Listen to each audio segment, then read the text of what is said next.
liberty is the most expensive commodity in the world today. We have it only because we are willing and able to pay the price for preserving it against communist aggression. One big symbol of our willingness is SHAPE headquarters outside Paris, France. The supreme headquarters of the Allied powers in Europe. It was dedicated by General Dwight D. Eisenhower on July the 30th, 1951.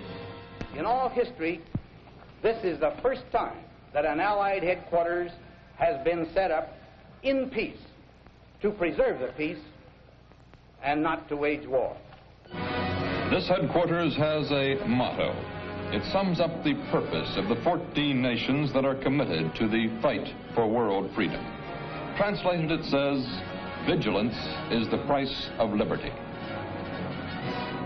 We are paying a large share of that price. Part of our share of vigilance is being borne by our women, future wives and mothers who today are willing to share the cost of the freedom they and their children will enjoy tomorrow. In every branch of the service, they are carrying on some of our highest traditions. Those traditions started when liberty was a brand new idea. In 1777, Molly Pitcher fought for freedom at the Battle of Monmouth. Her name appears in the records of the Continental Army. Between the states, errands of mercy brought other American women to the sides of other American fighting men. They were there because they were needed for the jobs that women could do best. It was almost 40 years later, in 1901, that the first regular women's service was organized. America's women were part of her strength. They had the right to a place in service beside our fighting men.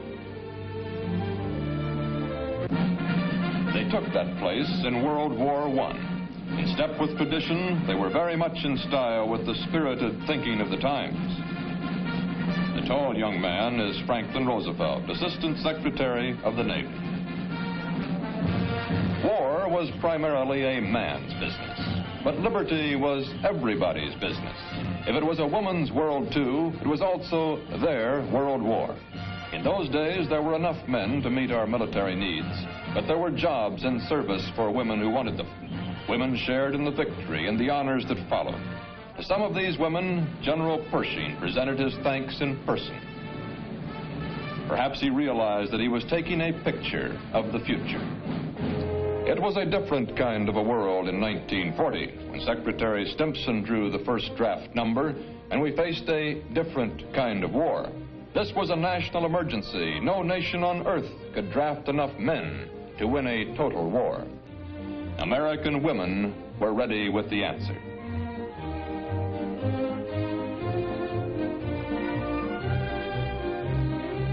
First to be sworn in were outstanding figures in the fields of higher education and business. As heads of the newly organized women's services, they would provide the highest quality of leadership for the thousands that were to follow.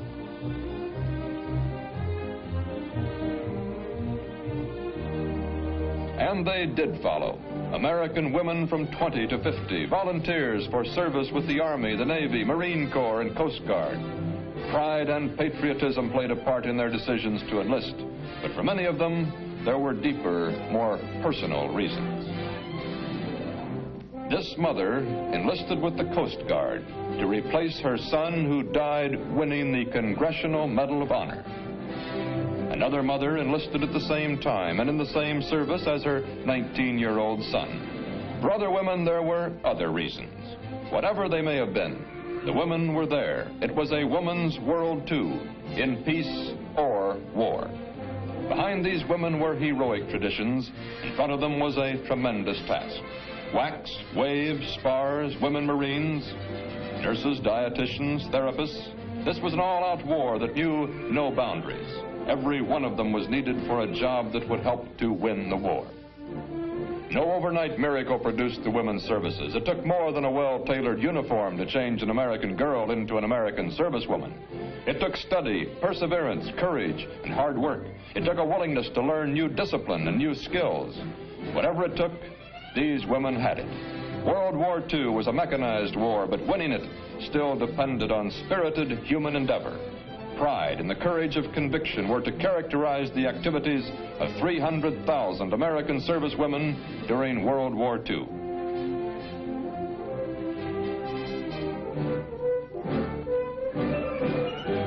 There were jobs to be done. These women had volunteered to do them. At home or on duty assignments that carried them around the world, they proved themselves worthy of the traditions behind them and equal to whatever tasks were ahead of them.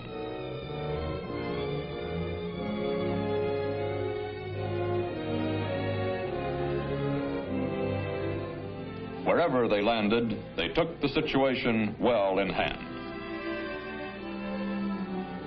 Many of them, like these nurses at Anzio, came in while the guns were still hot. All over the world, wherever they were needed or wherever regulations permitted them to be sent, American women were to write new, stirring chapters in the histories of each of the services. We were short of fighting men in World War II. We needed those men at the front for the jobs that only men could do. For the first time in history, we were running short of manpower until our women, by the thousands, began to come into the picture.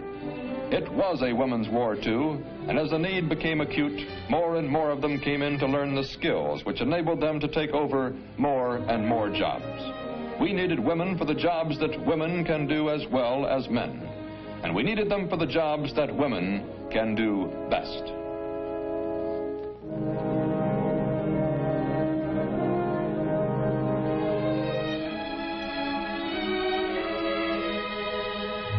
As we watched them at work, sharing the cost of victory, one important idea became clear. Women in service were part of our military picture, an essential part of our strength to fight for what we believe in.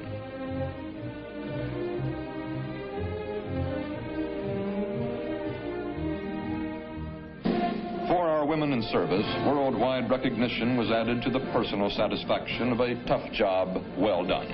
This review by Winston Churchill was only one of the many marks of recognition for their outstanding contributions to Allied victory. From our own people came others, like this plaque presented to all the women of the Fifth Army.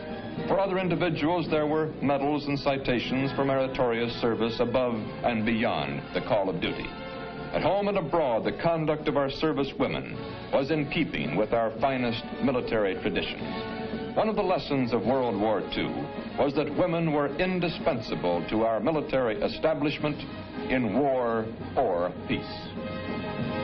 After World War II, the Department of Defense under Secretary Forrestal brought all the services under unified command. When the Air Force was created, women in the Air Force took their places alongside the women of the Army, Navy, and Marines.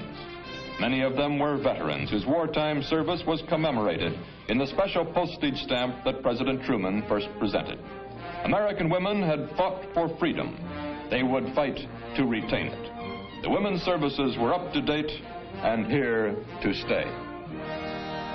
Today, in 14 countries and territories, American service women are on guard at the sides of our fighting men. Carefully selected for character and intelligence, they are there because we need them to fulfill our commitments to the cause of world peace. At home or overseas, we cannot pay our share of the cost of liberty with our manpower alone. Today, armed vigilance must back every truce in the war between freedom and slavery. When one of those truces was signed at Panmunjom, Korea, the promise of lasting peace was still a promise for the future. Military strength is still the only practical answer to the menace of communism. Our service women are part of our military strength. Volunteers with pride in their own traditions, they are sharing in the vigilance of the free world. That vigilance is the price of liberty.